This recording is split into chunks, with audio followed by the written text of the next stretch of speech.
Chemical কাইনেটিক্সের পরের পর্বে চলে এসেছি। এখানে দেখো আজ অনেকদিন তোমাদের ভিডিও দিতে পারিনি, সেজন্য দুঃখিত, এবং আমাকে সাপোর্ট করো, আমি তোমাদের পাশে থাকবো। Thank you very much. দেখো কেমিক্যাল কাইনেটিক্সের যে তোমাদের যেটুকু অংশ করিয়েছিলাম, তারপরে যে একটি ইম্পর্টেন্ট জিনিস আছে সেটা হচ্ছে আমি তোমাদের আজকে একটা জেনারেল ফর্মুলার কথা বলবো, যেখানে ধরে নাও ফর এক্সাম্পল তোমরা অনেক সময় n ইকুয়াল টু জিরো অর্থাৎ জিরো অর্ডার রিয়াকশনের ক্ষেত্রে জিরো অর্ডার রিয়াকশন, সেই জিরো অর্ডার রিয়াকশনের ক্ষেত্রে রেট এক্সপ্রেশনটা কেমন হওয়া উচিত বা রেট এক্সপ্রেশনটা কী হবে সেটা তোমরা অনেক সময় ভুলে যাও। তারপরে ধরে নাও n ইকুয়াল টু 2 বা n ইকুয়াল টু 3 এরকম বড় বড় অর্ডার অফ রিয়াকশন যখন তোমাদের বলবে, তখন তোমরা সেই রেট এক্সপ্রেশনগুলো মুখস্থ করতে হয়, নাহলে ডিরাইভ করে আবার তুলে ধরাটা প্রচণ্ড কষ্টকর। তার জন্য ধরো একটা জেনারেল ফর্মুলা তোমাদের বলে দেবো, যে জেনারেল ফর্মুলার মাধ্যমে তোমরা কি করতে পারবে না, একদম এক নিমেষে জেনারেল ফর্মুলার মাধ্যমে এক নিমেষে তোমরা বিভিন্ন ধরনের অর্ডারের রিয়াকশনের রেটগুলো তোমরা ডিফাইন করে দিতে পারবে। তাহলে দেখো সেটা হচ্ছে KT is equal to 1 by এই একটা এক্সপ্রেশন মাথায় রাখবে, n-1, n is the order of the reaction, এবং 1 by r to the power n minus of 1 minus of 1 by r naught to the power n minus of 1। এবার দেখো এই যে r বা r naught সেটা কি, r হচ্ছে যে কনসেন্ট্রেশন অ্যাট টাইম t, এবং r naught হচ্ছে t is equal to 0 টাইমে যে রিয়াক্ট্যান্টের কনসেন্ট্রেশন সেটা হচ্ছে r naught, অর্থাৎ রিয়াক্ট্যান্টের কনসেন্ট্রেশন হচ্ছে r naught 0 টাইমে। এইবার দেখো এখানে যদি তুমি এটার একটা এক্সেপশন আছে, সেটা হচ্ছে n is not equal to 1, অর্থাৎ ফার্স্ট অর্ডার যে রিয়াকশনটা হয় সেই ফার্স্ট অর্ডার রিয়াকশনের ক্ষেত্রে কিন্তু এটা শুধু অ্যাপ্লিকেবল নয়, বাকি যে n equal to 0 order reaction বা n ইকুয়াল টু 2, 3 ইত্যাদির ক্ষেত্রে তোমাদের এই এক্সপ্রেশন থেকে তোমরা অর্ডার অফ রেট এক্সপ্রেশনটাকে বের করতে পারবে অনায়াসে এর সাহায্য নিয়ে। দেখো পরে তোমাদের ফার্স্ট অর্ডার রিয়াকশনের এক্সপ্রেশনটা কিভাবে ডিরাইভ করতে হবে সেটা আমি করে দিচ্ছি। তার আগে দেখো n ইকুয়াল টু যদি 0 হয় সেক্ষেত্রে উপরের এই ইম্পর্টেন্ট এক্সপ্রেশনটাতে আমি লিখবো, তাহলে KT ইজ ইকুয়াল টু লিখবো 1 বাই n ইকুয়াল টু 0 লিখছি, তাহলে -1 থাকছে, into 1 by r to the power n equal to 0 লিখলে -1 divided by r not to the power n equal to 0 লিখলে -1। তাহলে এখান থেকে আমি পাচ্ছি এই -1টাকে যদি এদিকে মাল্টিপ্লাই করি তাহলে -KT হবে, -K ইন্টু T হবে, ইজ ইকুয়াল টু হবে r minus of r not, কারণ উপরে চলে গেলে সেই মাইনাসটা নর্মাল হয়ে যায়। তাহলে দেখো এটাই হচ্ছে first zero order reaction rate expression. তাহলে যদি আমি r নটটাকে ওইদিকে নিয়ে যাই তাহলে r ইজ ইকুয়াল টু হবে r not minus of KT। তার মানে কি, তার মানে এখানে হচ্ছে কি, এখানে সবসময় যখন t বা টাইম বাড়ছে তত কি হচ্ছে রিয়াক্ট্যান্ট কনসেন্ট্রেশনটা আস্তে আস্তে আস্তে আস্তে কমতে থাকছে, ঠিক আছে, অর্থাৎ রিয়াক্ট্যান্ট কনসেন্ট্রেশনটা টাইম এর রেসপেক্টে আস্তে আস্তে আস্তে আস্তে কমতে থাকে। তো দেখো এটাই হচ্ছে তোমাদের জানার বিষয়। এবার দেখো এখানে যদি তোমরা n ইকুয়াল টু 2 বসাও সেক্ষেত্রেও তোমরা এই এক্সপ্রেশন থেকে বের করে নিতে পারবে। ফর এক্সাম্পল আমি যদি n ইকুয়াল টু 2 বসাই তাহলে রেট এক্সপ্রেশনটা কেমন হচ্ছে দেখো, n ইকুয়াল টু 2 অর্থাৎ সেকেন্ড অর্ডার রিয়াকশনের ক্ষেত্রে আমি লিখবো প্রথমে KT ইজ ইকুয়াল টু লিখবো 2 মাইনাস 1 ইন্টু লিখবো 1 by r to the power 2 minus 1 minus 1 by r not to the power 2 minus of 1। 2 minus 1 মানে 1, তাহলে এখানে লিখবো আমি KT ইজ ইকুয়াল টু 1 হয়ে গেছে, ইন্টু 1 বাই দেখো r শুধু minus of 1 by r not. তাহলে এটাই হচ্ছে সেকেন্ড অর্ডার রিয়াকশনের ক্ষেত্রে রেট এক্সপ্রেশন হবে। এভাবে তোমরা second order third order reaction যে কোনো বের করতে পারবে, শুধুমাত্র এক্সেপশন হচ্ছে n is not equal to 1, অর্থাৎ ফার্স্ট অর্ডার রিয়াকশনের ক্ষেত্রে এই রেট এক্সপ্রেশন এই জেনারেল ফর্মুলা থেকে তোমরা বের করতে পারবে না।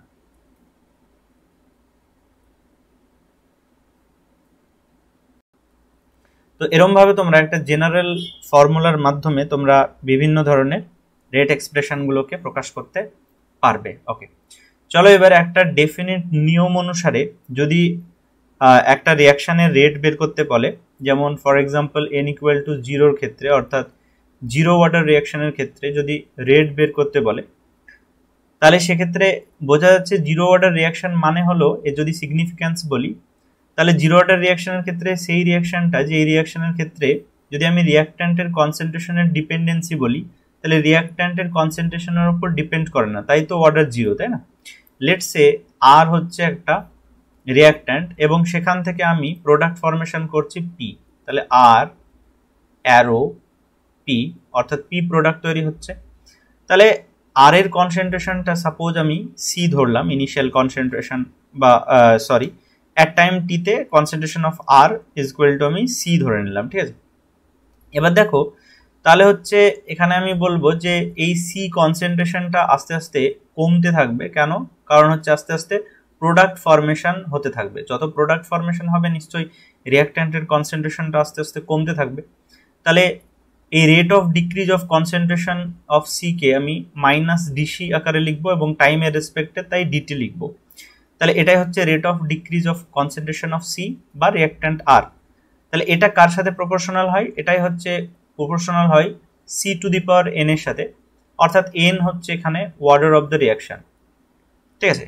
এইবারে দেখো এখানে যদি আমি এই অর্ডার অফ দ্য রিয়াকশনকে আমি 0 করি, তাহলে এখানে 0 সি টু দি পাওয়ার 0 হয়ে যাবে, তাই না? তাহলে এখানে আমি 0 না করে আমি ধরে নিলাম যে এখানে C to the power N equal to 1 আছে, ঠিক আছে। তাহলে সেখানে অর্ডার অফ দ্য রিয়াকশন যদি 1 করে নিই, তাহলে সেটা যে এক্সপ্রেশনটা আসবে সেটা ফার্স্ট অর্ডার রিয়াকশনের ক্ষেত্রে আসবে। এবার দেখো জিরো অর্ডার রিয়াকশনের ক্ষেত্রে অলরেডি আমরা আগের পেজে বের করেছিলাম। তাহলে জিরো অর্ডার রিয়াকশনের ক্ষেত্রে আর বের করে না দেখিয়ে ফার্স্ট অর্ডার রিয়াকশনেরই রেট এক্সপ্রেশন তোমাদের দেখাচ্ছি। দেখো তাহলে এটা হচ্ছে N equal to 1 or first order reaction, first order, কারণ হচ্ছে ফার্স্ট অর্ডার রিয়াকশনের ক্ষেত্রে জেনারেল ফর্মুলাটা খাটছিল না বা হচ্ছিল না। ফার্স্ট অর্ডার রিয়াকশনে এন ইকুয়াল টু যদি 1 ধরি, তাহলে আমি সি শুধু লিখতে পারি, কারণ এন এর ভ্যালু 1। তাহলে এখানে আমি লিখবো dC divided by dt is equal to sign নিই, তাহলে একটা কনস্ট্যান্ট কে আসবে এবং C to the power 1, n এর ভ্যালু যেহেতু 1 এবং this is because of n is equal to 1 or first order reaction, first order reaction. Okay, এবার দেখো এখানে আমি সি এর নিচে ডিসি এর নিচে সি কে নিয়ে চলে আসবো, তাহলে মাইনাস ডিসি বাই সি হলো ইজ ইকুয়াল টু হবে কে ইন্টু ডিটি। ওকে, এইবার দেখো এটাকে যদি আমি ইন্টিগ্রেট করি, তাহলে ইন্টিগ্রেট করলে কি পাবো? আমি ইন্টিগ্রেট করার ফলে আমি পাবো এখান থেকে এলএন সি পাবো। যেহেতু এটা তোমরা জানো যে ডিএক্স বাই এক্স কে যদি আমরা ইন্টিগ্রেশন করি তাহলে এটা হচ্ছে এলএন এক্স আছে, তাহলে অবভিয়াসলি এখানে এলএন সি আসবে, কিন্তু একটা মাইনাস সাইন আছে তাই এখানে থাকবে এলএন সি। ওকে, এবং তার আগে একটা মাইনাস। ওকে, এবার দেখো এই যে ইন্টিগ্রেশনটা সেটা আমি t is equal to 0 time থেকে t is equal to t dashed time অবধি বা টি টাইম অবধি আমি অপারেট করলাম। তাহলে এখানে হচ্ছে টি ইকুয়াল টু 0 ছিল আর একটা টাইম টি, এইরকম আমি লিমিট দিলাম। এবার দেখো যখন এলএন সি বেরোবে তখন আমি এখানেও একটা লিমিট দেবো, তাহলে সেই লিমিটটা কি হবে? 0 সময়ে সি 0 কনসেন্ট্রেশন ছিল লেটসে, আর টি টাইমে ছিল সি কনসেন্ট্রেশন, ঠিক আছে। তাহলে ইজ ইকুয়াল টু আমি লিখবো কে টি হবে, তাহলে টি এর টু দি পাওয়ার হচ্ছে 0 আর টি লিখবো, ঠিক আছে। তাহলে দেখো এটাকে যদি তুমি ফার্দার ভাঙো তাহলে হবে মাইনাস এলএন, দেখো আপার লিমিট প্রথমে, তাহলে এলএন সি এবং শেষে একটা মাইনাস হয়, তাহলে মাইনাসে মাইনাসে প্লাস হবে এবং হবে LN C not is equal to হবে কে ইন্টু, দেখো আপার লিমিট টি এবং লোয়ার লিমিট 0, তাহলে টি মাইনাস 0 হলো।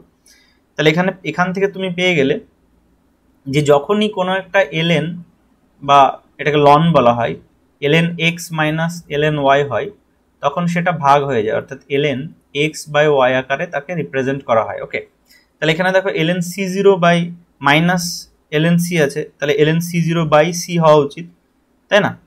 এলএন সি 0 বাই সি হওয়া উচিত, তাহলে সেই হিসেবে যদি আমি লিখি তাহলে এখানে হবে LN C 0 divided by C, আর উল্টো দিকে অর্থাৎ রাইট সাইডে কেটি আছে।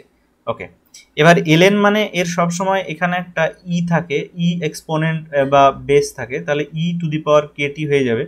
তাহলে এখান থেকে আমি পাবো C 0 divided by C is equal to আমি লিখবো ই টু দি পাওয়ার কেটি, ঠিক আছে, ই টু দি পাওয়ার কেটি লিখবো। এইবার দেখো এটাকে যখন রিপ্রেজেন্ট করা হয় তখন বেশিরভাগ ক্ষেত্রে এটাকে উল্টে দেওয়া হয়, তার মানে সি বাই সি নট করা হয় বা সি বাই সি 0 করা হয়। তাহলে এখান থেকে আমি উপরে চলে যাচ্ছি, দেখো উপরটা একটু মিশিয়ে নিচ্ছি তাহলে তোমাদের বুঝতে সুবিধা হবে। ধরো এইখানটায় আমি নিয়ে চলে গেলাম, তাহলে সেক্ষেত্রে দেখো এখানে যে ভ্যালুটা থাকলো সেটা আমি লাস্ট পেয়েছি c0/c is equal two e⁻kt পেয়েছি। তাহলে এটাকে যদি আমি চেঞ্জ করে দিই অর্থাৎ c/c0 করি তাহলে নিশ্চয়ই এটা e⁻−kt হয়ে যাবে, তাই না? তাহলে -kt হয়ে গেল এবং c এর যে ভ্যালুটা আসলো সেটা হচ্ছে c0 ইন্টু e⁻−kt। তাহলে দেখো আলটিমেটলি এটাই হচ্ছে তোমার ফার্স্ট অর্ডার রেট এক্সপ্রেশন এবং এই এক্সপ্রেশন থেকেই বিভিন্ন অঙ্কগুলো করা যায়। আর তারপরেও আর একটা এক্সপ্রেশন আছে যেটা হচ্ছে এই যে তোমার এখানে দেখিয়েছি, আমি ব্র্যাকেট দিয়ে দেখিয়ে দিচ্ছি, এই যে ln c/c0 is equal two kt, এই এক্সপ্রেশনটাও তোমার ফার্স্ট অর্ডার রিয়াকশনের ক্ষেত্রে অ্যাপ্লিকেবল। আর সেটাকে লগারিদম করলে 2.303 দিয়ে মাল্টিপ্লাই করতে হয়, সেটাও তোমাদের এখানে এক সময় দেখিয়েছিলাম, ঠিক আছে? চলো এবার দেখো এখানে যদি আমি এই এক্সপ্রেশন থেকে t½ ক্যালকুলেট করতে চাই তাহলে আমাকে কি করতে হবে। দেখো প্রথমত আমি লাস্ট যে n = 1 অর ফার্স্ট অর্ডার রিয়াকশনের ক্ষেত্রে যে এক্সপ্রেশনটা পেয়েছি সেই এক্সপ্রেশনটা হচ্ছে kt is equal two 2.303 log আসবে একটা, ঠিক আছে? আর আসবে এখানে তোমার হচ্ছে ইনিশিয়াল কনসেন্ট্রেশন অর্থাৎ c0/c এরকম একটা এক্সপ্রেশন আসছে। তাহলে দেখো লাস্ট তোমরা যে এক্সপ্রেশনটা পেয়েছিলে সেটা হচ্ছে, যেটা আমি ব্র্যাকেট দিয়ে ঘিরে রেখেছি, সেটা হচ্ছে ln c0/c is equal two kt। তো ওখান থেকে কিভাবে আসছে দেখো, তাহলে আমি লাস্ট এক্সপ্রেশনটা যেটা পেয়েছিলাম সেটা হচ্ছে ln c0/c is equal two kt, এই এক্সপ্রেশনটা পেয়েছিলাম। তাহলে যখন একে লগে কনভার্ট করব তখন এখানে কি মাল্টিপ্লাই হবে, একটা 2.303 এটা মাল্টিপ্লাই হবে, তাহলে লগ হলো এবং c0/c হলো এবং kt অ্যাজ ইট ইজ যেমন ছিল তেমনই থাকলো। তাহলে দেখো এই এক্সপ্রেশন থেকে আমি এইটা নিয়ে এসেছি এবং এভাবে লিখেছি, ঠিক আছে? তো এইটা হচ্ছে তোমার initial concentration of reactant, initial, আর এটা হচ্ছে রিমেনিং রিয়াকশন কনসেন্ট্রেশন বা রিয়াক্ট্যান্ট কনসেন্ট্রেশন, রিমেনিং কনসেন্ট্রেশন বলে আমি লিখে দিলাম, ঠিক আছে? এর মাধ্যমে বিভিন্ন ধরনের অঙ্ক বা প্রবলেমগুলো করা যায়। তো দেখো এখানে বললো যে এখান থেকে t½ কিভাবে ক্যালকুলেট করবে। যাই হোক, t½ মানে কি আগে বুঝতে হবে। তাহলে t½ হচ্ছে এমন একটা সময়, ধরো ইনিশিয়াল কনসেন্ট্রেশন c ছিল, এই c0 ছিল, ঠিক আছে, c0, তাহলে t½ হচ্ছে এমন একটা সময় যেই সময়টাই এই c0টা ভেঙে অর্ধেক হয়ে গেছে অর্থাৎ হাফ হয়ে গেছে। লেটস সে এটা ধরে নাও 10 গ্রাম ছিল ইনিশিয়ালি, তাহলে একটা সময়ে কি হবে 10/2 অর্থাৎ অর্ধেক হয়ে যাবে, অর্থাৎ 5 গ্রামে কনভার্ট করবে। অর্থাৎ এই যে 5 গ্রাম যে কনসেন্ট্রেশনটা, সেই যে কনসেন্ট্রেশনটা সেটা হচ্ছে c0/2 বা হাফ, এবং তার জন্য যে সময়টুকু লেগেছে, যে টাইম রিকোয়ার্ড, সেটাকেই বলা হবে t½ or it is called half life of the reaction, half life, ঠিক আছে? তো এই হাফ লাইফটা কিভাবে ডিটারমাইন করবো দেখো। তাহলে আমি যখনই k ইন্টু টি এই এক্সপ্রেশনে, এই প্রথম এক্সপ্রেশনে লিখবো, তাহলে সেখানে t এর জায়গায় t½ লিখবো। তাহলে লিখবো এখানে k into t½ is equal to, আমি লিখবো 2.303, তারপরে লগ লিখবো এবং c0 যেমন ছিল তেমনই থাকবে এবং পরের যে রিমেনিং কনসেন্ট্রেশন সেটা হবে c0/2, অর্থাৎ c is equal two c0/2, কারণ হচ্ছে অর্ধেক হয়ে যায় এমন সময়ই সেটাকে t½ বলা হয়। তাহলে দেখো এখানে এই c আর এই c কেটে গেল আর 2টা উপরে চলে যাবে, তাহলে log 2 হয়ে যাবে। তাহলে এখানে 2.303 এবং এর সাথে যুক্ত হচ্ছে গুণ থাকছে log 2। তাহলে আলটিমেটলি এই এক্সপ্রেশন থেকে আমি পাচ্ছি যে t½ ইজ ইকুয়াল টু হচ্ছে 2.303 log 2 ডিভাইডেড বাই k বা রেট কনস্ট্যান্ট এটা। এবার দেখো এই log 2 এবং 2.303 এই দুটো যদি তুমি মাল্টিপ্লাই করো তাহলে যে ভ্যালুটা পাবে সেটা হচ্ছে 0.6932 ডিভাইডেড বাই k। তাহলে এই এক্সপ্রেশনটা ডাইরেক্ট ইউজ করেও তুমি সেখান থেকে তুমি ওই ক্যালকুলেশন করতে পারো, বা অঙ্ক বা যেখানে অ্যাপ্লিকেশন দরকার সেখানে তুমি এটাকে ইউজ করতে পারো। ঠিক আছে, তাহলে এটা হচ্ছে ভেরি ভেরি ইম্পর্টেন্ট। আর তার আগে এই এক্সপ্রেশনটা অর্থাৎ kt = 2.303 log c naught by c, এই এক্সপ্রেশনটাও কিন্তু খুব গুরুত্বপূর্ণ, এটা ভালো করে মনে রাখবে। ওকে, চলো এবার নেক্সট টপিকে চলে যাওয়া যাক। দেখো এখানে হেডিং দেওয়া আছে যে সিউডো ইউনিমলিকুলার রিয়াকশন। তার মানে কি, লেটস সে একটা রিয়াকশন, যে রিয়াকশনটা দুটো রিয়াক্ট্যান্ট আছে, অর্থাৎ এ প্লাস বি দুটো রিয়াক্ট্যান্ট আছে, তা থেকে একটা কম্পাউন্ড তৈরি হচ্ছে সি। তাহলে এখানে হচ্ছে দুটো রিয়াক্ট্যান্ট আছে, তাহলে obviously order of the reaction n = 2, এটা হচ্ছে এক্সপেক্টেড। তার মানে এখানে মলিকুলারিটি 2, তাই এখানে order of the reaction 2 expected. কিন্তু এখানে দেখা যায় actually order of the reaction 2 হয় না, অর্ডার অফ দ্য রিয়াকশন হয় 1। তাহলে এমন কিছু রিয়াকশন যেটা হচ্ছে দুটো রিয়াক্ট্যান্ট আছে অর্থাৎ মলিকুলারিটি 2, কিন্তু তার অর্ডার অফ দ্য রিয়াকশন হয় 1। এবং এর এক্সাম্পল কি, এর এক্সাম্পল হচ্ছে কনভার্সন অফ কেন সুগার। কনভার্সন অফ কেন সুগার এর একটা ভালো এক্সাম্পলের মধ্যে পড়ে। দেখো এখানে কোন ক্ষেত্রে হয় এই জিনিসটা, এই জিনিসটা সেই ক্ষেত্রে হয় যেখানে one reactant let's say A is in access amount মানে অনেক বেশি থাকে কম্পেয়ার টু আদার অর্থাৎ বি। তাহলে কি হয়, একটা অ্যামাউন্টের মানে অন্য রিয়াক্ট্যান্টের অ্যামাউন্টটা চেঞ্জ হলেও খুব একটা এফেক্ট পড়ে না রিয়াকশনের উপর। অর্থাৎ one reactant is excess in amount, reactant is excess in amount। সেসব ক্ষেত্রে এই ঘটনাগুলো ঘটতে দেখা যায়। তাহলে ডেফিনেট একটা এক্সাম্পল যদি তোমাকে দিই, তাহলে দেখো এখানে ফর এক্সাম্পল আমি একটা নিচ্ছি যে কেন সুগার, একটা এ স্টার নিচ্ছি আমি, let's say CH3 COO C2H5। ঠিক আছে, এটা একটা হচ্ছে ইথাইলের একটা ইথাইল অ্যাসিটেট অর্থাৎ ইথাইলের একটা এস্টার। লেটসে এটা হচ্ছে এ, আর তার সাথে ওয়াটার দিচ্ছি অর্থাৎ ওয়াটার অ্যাসিডিক মিডিয়ামে, এটা বি ধরলাম আমি, হাইড্রোলাইসিস করা হচ্ছে H+ অর্থাৎ অ্যাসিডিক মিডিয়ামে যদি হাইড্রোলাইসিস করা হয় তাহলে এই যে এস্টারের C2H5 অংশ সেটা অ্যাসিডে কনভার্ট করে এবং সেখান থেকে তৈরি হয় CH3COOH অর্থাৎ অ্যাসিটিক অ্যাসিড তৈরি হয়, এবং তার সাথে তৈরি হয় কি C2H5OH অর্থাৎ শেষের প্রান্তে যেটুকু লেগেছিল সেখানের অ্যালকোহল ফরম্যাট বা অ্যালকোহল অ্যানালগ তৈরি হয়। এবার এখানে নর্মালি যদি আমি রেট অফ দ্য রিয়াকশন লিখতে চাই তাহলে রেট ইজ ইকুয়াল টু আমি কি লিখবো, therefore rate is equal to হচ্ছে রেট কনস্ট্যান্ট অর্থাৎ কে ইনটু আমি লিখবো কনসেন্ট্রেশন অফ এ অর্থাৎ একটা reactant into concentration of B অর্থাৎ কনসেন্ট্রেশন অফ H2O। ঠিক আছে, এবার দেখো এবার কি হয়, এখানে যখনই এই ঘটনাটা ঘটে তখন এই ওয়াটার রিয়াক্ট্যান্ট যেটা থাকে তার উপর খুব একটা এফেক্ট পড়ে না।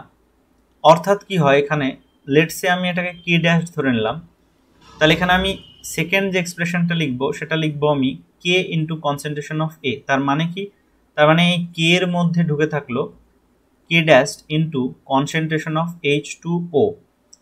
অর্থাৎ এখানটায় H2 এর কনসেন্ট্রেশনের উপর নির্ভর করছে না, অর্থাৎ not depending the rate of the reaction, এবং ডিপেন্ড করছে না বলে সেটাও কনস্ট্যান্টে কনভার্ট হচ্ছে। তার মানে এই কনসেন্ট্রেশনটা আমি বাড়িয়ে গেলেও রিয়াক্ট্যান্টের রেটের উপর কোনো ডিপেন্ড বা প্রভাব পড়ছে না। তাহলে প্রভাব যদি না পড়ে তাহলে সেক্ষেত্রে সেটাকে কনস্ট্যান্ট হিসেবে ধরা হবে এবং তাই ধরা হয়েছে। তাহলে এখানে আলটিমেটলি দেখো এখানে এ এর পাওয়ার 1, তাহলে এটা ইউনিমলিকুলার রিয়াকশন এর মতো বিহেভ করছে এবং অর্ডার অফ দ্য রিয়াকশন এখানে 1 হয়ে যাবে, অর্থাৎ n = 1 এখানে লিখতে পারি। এটাকে বলা হয় pseudo unimolecular reaction. Okay, I think it is clear now. লেখা আছে হেডিং যে temperature dependency of a reaction. তার মানে কি, যে কোনো একটা রিয়াকশনকে তুমি যদি কল্পনা করো তাহলে সেক্ষেত্রে কি হয়, টেম্পারেচার যত বাড়ে, টেম্পারেচার T যত বাড়বে তত কি হবে, তার রিয়াকশনের রেট অটোমেটিক্যালি বেড়ে যাবে। টেম্পারেচার যত বাড়বে রেট অফ রিয়াকশান অটোমেটিক্যালি বাড়বে, ঠিক আছে। অর্থাৎ টেম্পারেচারের সাথে রেট অফ দ্য রিয়াকশান আস্তে আস্তে বাড়ছে। তো লেটসে একটা স্টাডি করে দেখা গেছে যে প্রতি 10 ডিগ্রি সেলসিয়াস টেম্পারেচার যদি বাড়ানো হয় তাহলে সেক্ষেত্রে রেট অফ দ্য রিয়াকশান মোটামুটিভাবে 2 to 3 টাইমস বেড়ে যায়।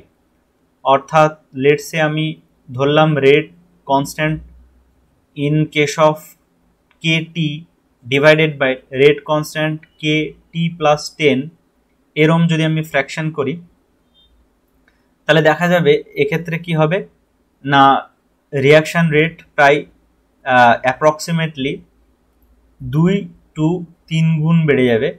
অর্থাৎ এটাকে যদি আমি উল্টে লিখি তাহলে হবে KT plus 10 divided by KT, অর্থাৎ সেক্ষেত্রে হবে প্রায় দ্বিগুণ বা 3 গুণ রেট অফ দ্য রিয়াকশান বেড়ে যায়। এবারে এটাকে এলাবোরেটলি এবং খুব ভালোভাবে সায়েন্টিস্ট আরহেনিয়াস স্টাডি করেন এবং তিনি একটি এক্সপ্রেশন দেন, সেটাই তোমাদের সিলেবাস ভিত্তিক এবং সেটা হচ্ছে কাজের জিনিস। সেটা হচ্ছে আরহেনিয়াসের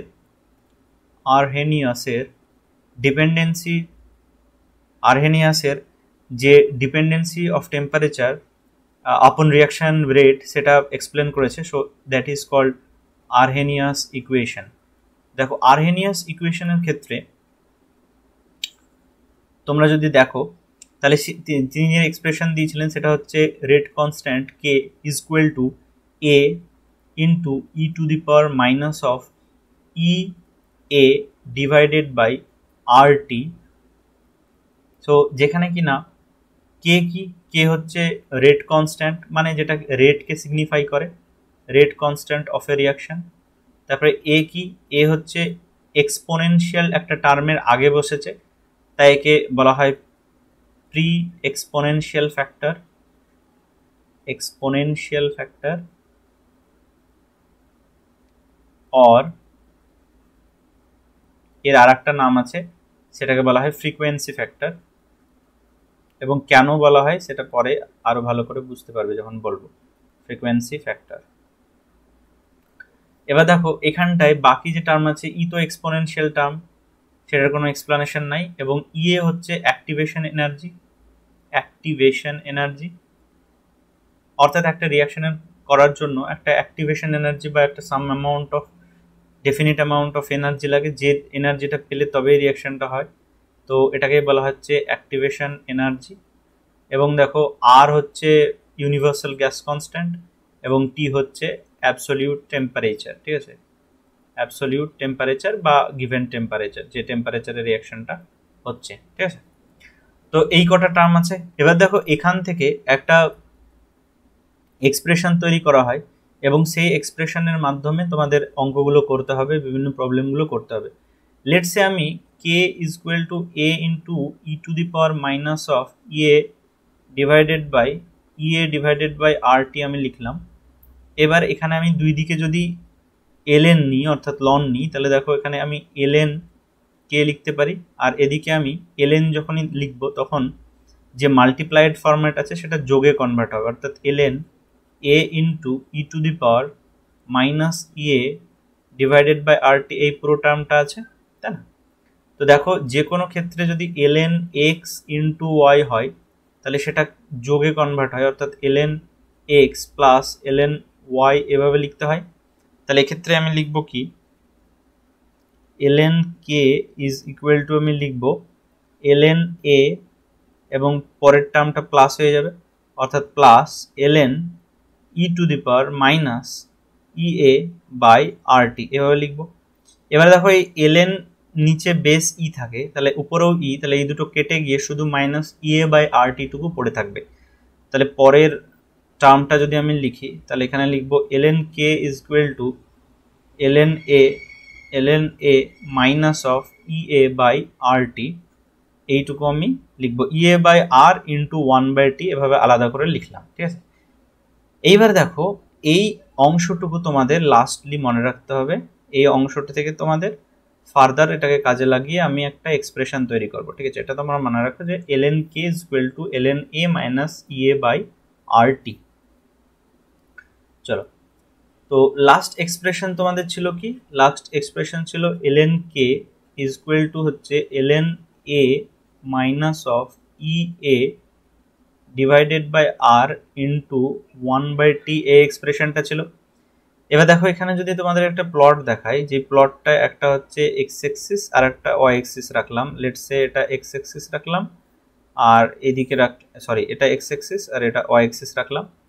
এবার দেখো এই প্লটটাতে তোমাদের আমি লেটস সে এই দিকে আমি একটা কলম দিলাম যেখানে কিনা এক্স এক্সিস, এই এক্স এক্সিসে আমি নাম দিলাম 1/t, ঠিক আছে, আর এই ওয়াই এক্সিসে আমি নাম দিলাম এটা হচ্ছে ln k, ঠিক আছে। তাহলে দেখো এখানে কি হবে, এখানে ধরো ln k এর ভ্যালুটা এখান থেকে এমনভাবে আস্তে আস্তে কমবে যে এখানে একটা ডেফিনিট ভ্যালু প্রথমে থাকবে এবং আস্তে আস্তে কমবে। তার মানে কি, এই যে এই অংশটুকু কার মান? এটা হচ্ছে ln a এর মান, অর্থাৎ এইটুকু অংশ ln a এর মান ছিল। এবং যত 1/t এই ফ্যাক্টরটা আমি বাড়াতে থাকছি তত কি হচ্ছে, টোটাল ln k এর ভ্যালুটা আস্তে আস্তে ডিক্রিজ করছে এবং এই কার্ভ দিয়ে সেটাকে রিপ্রেজেন্ট করা যায়। তাহলে এই কার্ভের যদি আমি স্লোপের কথা বলি, তাহলে এর স্লোপ বা ইনগ্রেডিয়েন্ট যেটা হবে গ্রেডিয়েন্ট বা স্লোপ হবে, স্লোপ ইজ ইকুয়াল টু হচ্ছে মাইনাস ই এ বাই আর হবে, তাই না? তাহলে এটা হচ্ছে নেগেটিভ স্লোপ, তার জন্যই নিচে নামছে, তো এটা হচ্ছে প্লট। এবার দেখো এটা যদি আমি দুটো এক্সপেরিমেন্ট চালাই, যেখানে হচ্ছে একটার ভ্যালু হচ্ছে ln k1, তাহলে ln a এর মান কিন্তু সবসময় সেমই থাকবে, ln a থাকলো মাইনাস e1 আমি লিখলাম divided by R into 1/t1 লিখলাম। আচ্ছা, এক্ষেত্রে দেখো তোমাদের E1 না লিখে EA লিখলাম, কারণ বোথ ক্ষেত্রেই সেই EA বা অ্যাক্টিভেশন এনার্জির ভ্যালু সেম থাকে। এবং এখানে লিখলাম ln k2 সেকেন্ড এক্সপেরিমেন্টে ln a minus of EA divided by R into 1/t2 এটা নাম দিলাম। সেকেন্ড এক্সপেরিমেন্ট টেম্পারেচার T2-তে হচ্ছে। তাহলে দেখো এইটা হচ্ছে এক্সপ্রেশন 1 এবং সেকেন্ডটা হচ্ছে এক্সপ্রেশন 2। তাহলে এবার যদি আমি এক্সপ্রেশন 2 থেকে 1টা মাইনাস করি, তাহলে 2 মাইনাস অফ 1 যদি করি, তাহলে আমি কি লিখতে পারি, ln k2 minus ln k1 লিখতে পারি। এবং দেখো প্রথমে ln k2 ছিল, তাহলে 2 নম্বর এক্সপ্রেশনটা প্রথমে লিখব এবং ln a minus ea divided by R into 1/t2 এটা হবে। এবং দেখো সেকেন্ড এক্সপ্রেশন, ফার্স্ট এক্সপ্রেশনটা সেখান থেকে মাইনাস হবে, তাহলে মাইনাস আমি লিখবো ln a এবং মাইনাসে মাইনাসে প্লাস হলো, তারপর লিখবো ea by R into 1/t1 হলো। তাহলে এখানে দেখো ln a কেটে গেল, তাই না? তাহলে দেখো এখান থেকে আমি পাচ্ছি, যদি ea বাই আরটা এইদিকে কমন নিই, তাহলে ea বাই আর হলো এবং ওখানে 1/t1 মাইনাস 1/t2 এরকম একটা এক্সপ্রেশন পেলাম। আর এই যে ln x minus ln y যদি আমি লিখি, তাহলে সেক্ষেত্রে আমি এটাকে একসাথে লিখতে পারি ln x বাই y, এভাবে আমি লিখতে পারি, ঠিক আছে। তাহলে দেখো এখানেও আমি এইভাবে লিখবো, তাহলে এখানে আমি লিখবো ln k2 divided by ln k1 লিখবো এবং তারপরে এই এক্সপ্রেশনটা পাবো।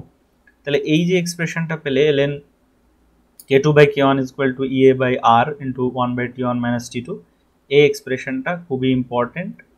এই এক্সপ্রেশনটা